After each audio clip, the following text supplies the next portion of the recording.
days. Well, that would be a nice step, but we need more than that, my dear sister. But yes, that's a good, I agree. That would be a very, very important step. But where are we now in terms of the need for rebellious spirit, courageous thought and action to somehow keep track of the criminality and mendacity that is so pervasive these days? Once any cabal, whether it's military, oligarchic, monarchic, seizes power totally, it engenders political paralysis. I watched this in Yugoslavia. In essence, you have, which we have with the Democratic Party, figures like Clinton and Obama, a self-identified liberalism that is a faux liberalism. So it speaks in the traditional feel your pain language of liberalism, but assiduously serves the interests of that oligarchic corporate cabal. And that means that the government is thrown into crisis because it is unable to respond to the rights, grievances, injustices, most basic needs of the citizenry. And all of that is getting worse in the name of austerity. The most dangerous institution in America is the war industry and the military. They are doing what in late empires these forces always do, which is expand beyond the capacity of empire to sustain imperialism and military adventurism. Officially, we spend a little less than 54% of discretionary spending on the military, but that masks all sorts of other spending, veterans affairs, nuclear weapons, and the whole black budgets, especially the intelligence budgets that we're not allowed to see.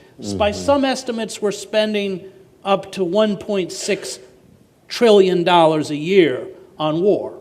And total war, which was imposed upon us by the corporatists after World War II, who conspired with the militarists not only for profit, but to make war on those social movements that had both a political and an economic agenda.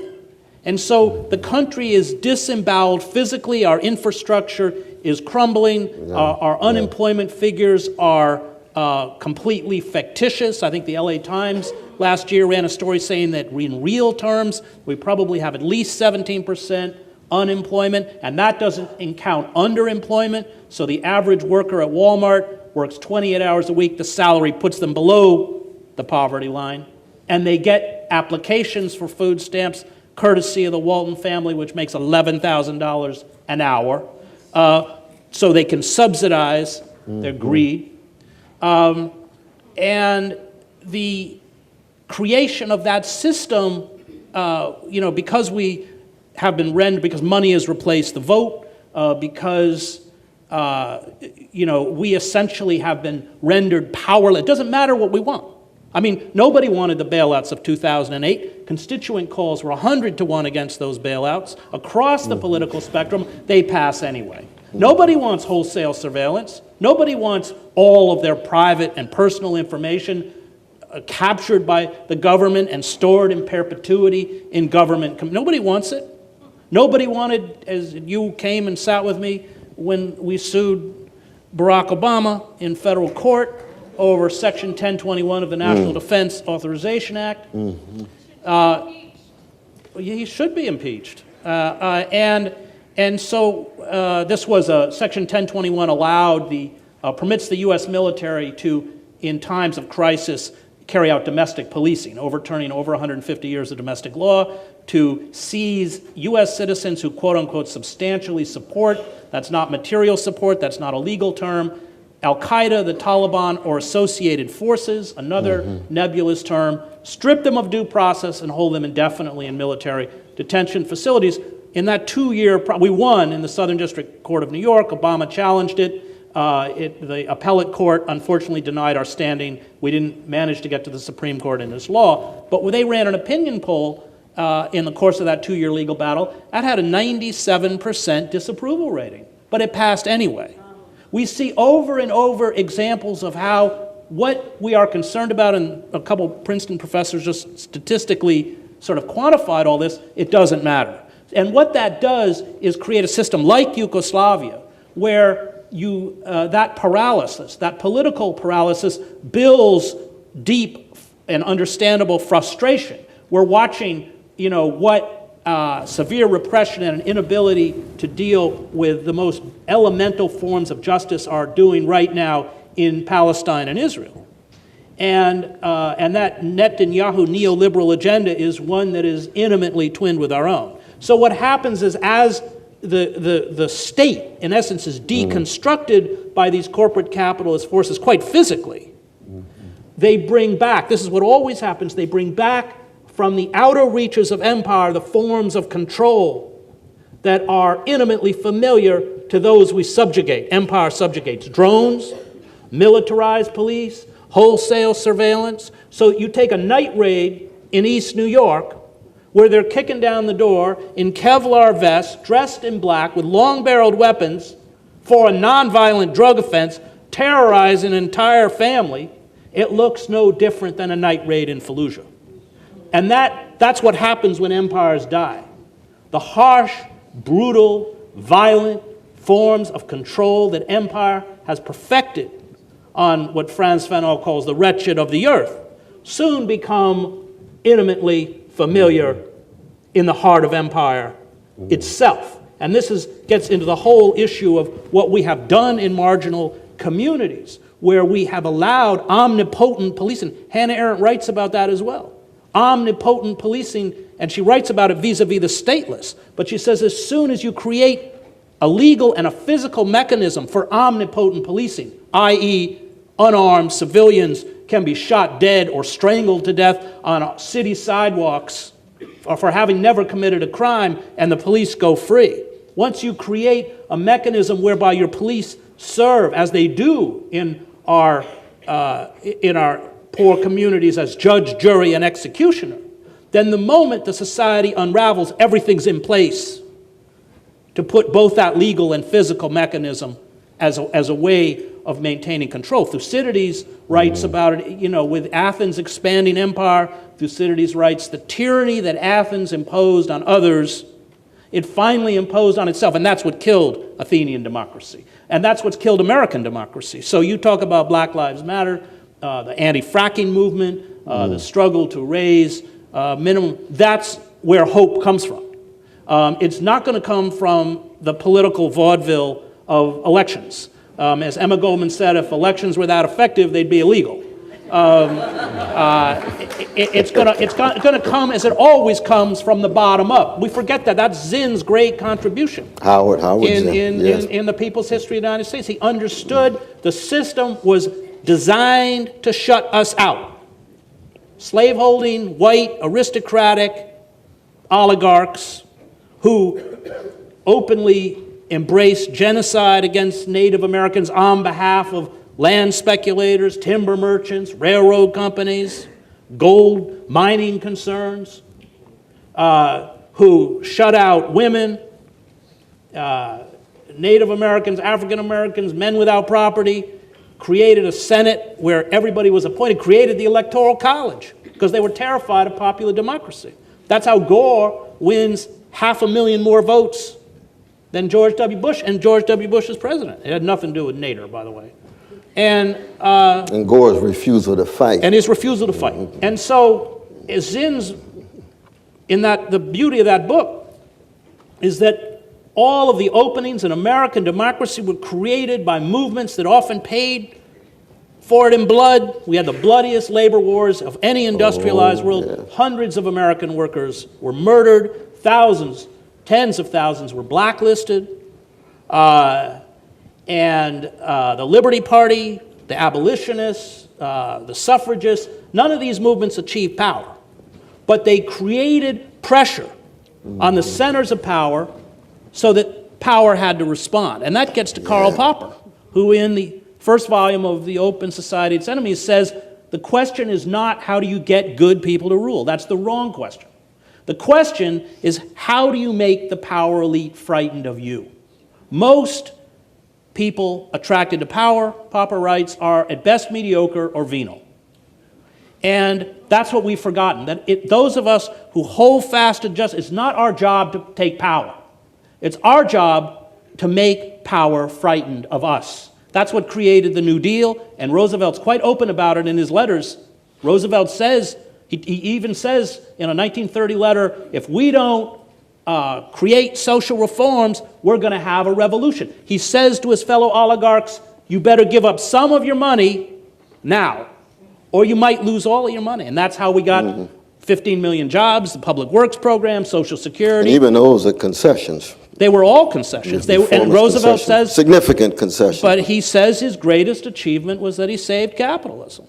And we have to recover those movements, and I see that in Black Lives Matter, in the anti-fracking movement, in all of these groups are not getting any kind of media coverage. And the BDS movement. We are going to bring down Israeli apartheid college by college, church by church, institution by institution.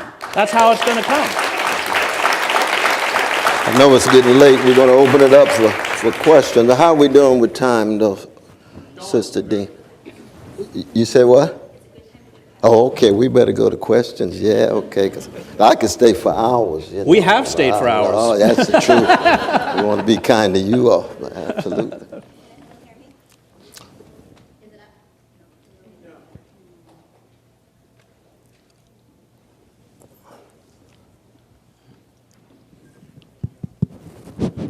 Okay.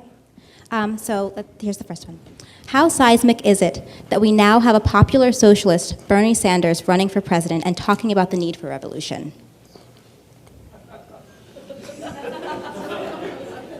Well, one is, I do think it's important that there always has to be some connection between the perception of catastrophic conditions and the emergence of a courageous and visionary imagination and praxis that calls for some kind of revolution. Brother Bernie's calling for a political revolution. Now, we need more than that. But he's calling for a political revolution in terms of getting big money out of politics, in terms of breaking up the banks, in terms of free education and single-payer health care. Now, given how far America's moved to the right, that makes Bernie Sanders look as if he's damn near communist in the eyes of many of our fellow citizens. But all that is, of course, is just social democratic policies that ought to be commonsensical when you got 1% of the population owning 42% of the wealth, when you got 40% of children of color living in poverty, when you got levels of massive unemployment and underemployment, when you got decrepit educational systems generating soul murder every day in the lives of precious poor children, and when you got indecent housing and infrastructure collapsing. That's just social democratic policy. So his political revolution is actually still reformist, but he's using the language of revolution that I like very much as a revolutionary Christian, because I think things need to just turn around and be turned over. So that on the one hand, that's a nice move in the right direction. On the other hand, we have to analyze precisely what he means by the term. Last night, for example, they talked about socialism. Bernie is a socialist. They hadn't really talked about him as a socialist that much. Now, every time they refer to him as socialist, what they mean is red baiting. But what is actually the case is he's a social democrat. A democratic socialist begins with a critique of the workplace, begins with workers' control vis-a-vis the bosses. It begins with an attempt to ensure that the voices of ordinary people is heard in every institution, not just electoral political context. Now, he has a rich history as a democratic socialist, and that's wonderful. It's unprecedented in some ways. We got to go back to Norman Thomas and Eugene Debs for that. Or Martin Luther King Jr., of course, who understood himself as a democratic socialist. But I think it's a sign of hope. That's why I'm critically supporting my dear Bernie Sanders. I'm going to push him as far as I can because of the decadence of the electoral political system we find ourselves in. When you're dealing with legalized bribery and normalized corruption, which is basically what American politics has become, and you get somebody with integrity, because at least he's got integrity. That's very important, as I mentioned before. Just sheer honesty. I mean, everybody's wondering, God, he treated Hillary Clinton like a human being. That is so extraordinary. Oh, wow. He's just a decent Brooklyn Jewish brother. I mean, hey, that's fine. That's fine. But we got to put a lot of pressure on Brother Bernie in regard to foreign policy, in regard to empire, in terms of workplace democracy, and a lot of other things, those of us who are democratic socialists. But at the same time, we ought to make sure that, that he's treated fairly, because I think he's been marginalized and in some ways mistreated by the corporate media. I mean, the power of Bernie Sanders is that he speaks in a language that describes our reality. And that's kind of a window into how impoverished political discourse has come, that it's so amazing that he recognizes that there's inequality and corruption. That's right. And that's right. Absolutely. You know, the brilliance of Bill Clinton was that he transformed the Democratic Party into the Republican Party, and he pushed the Republican Party so far to the right it became insane. My problem with Sanders, aside from the Palestine issue, is the fact that, unlike Debs, he won't challenge the war industry and imperialism. And if we don't break the back of imperialism and that military corporatist complex, because, look, nobody's sitting around General Dynamics hoping peace breaks out in the Middle East. Every Tomahawk cruise missile costs $1.41 million, and in a couple days we dropped 160 of them on Libya. That's $500 million these guys made. A war is a business. That's what I learned as a war correspondent. And you know, it used to be that the old Democratic Party, when it had a liberal wing, would challenge weapons systems. We just, the contractors come in, like with the F-22 Raptors, the fighter planes. Even the Pentagon said, we don't need them. They build them anyway. We just authorized 8 Ohio-class nuclear submarines at, I can't remember, like $12 billion, $8 billion a piece. It's insane. It's completely out of control. And that's going to be tough, because if we don't, you know, you cannot be a socialist unless you are an anti-militarist and an anti-imperialist. Very important. Very important.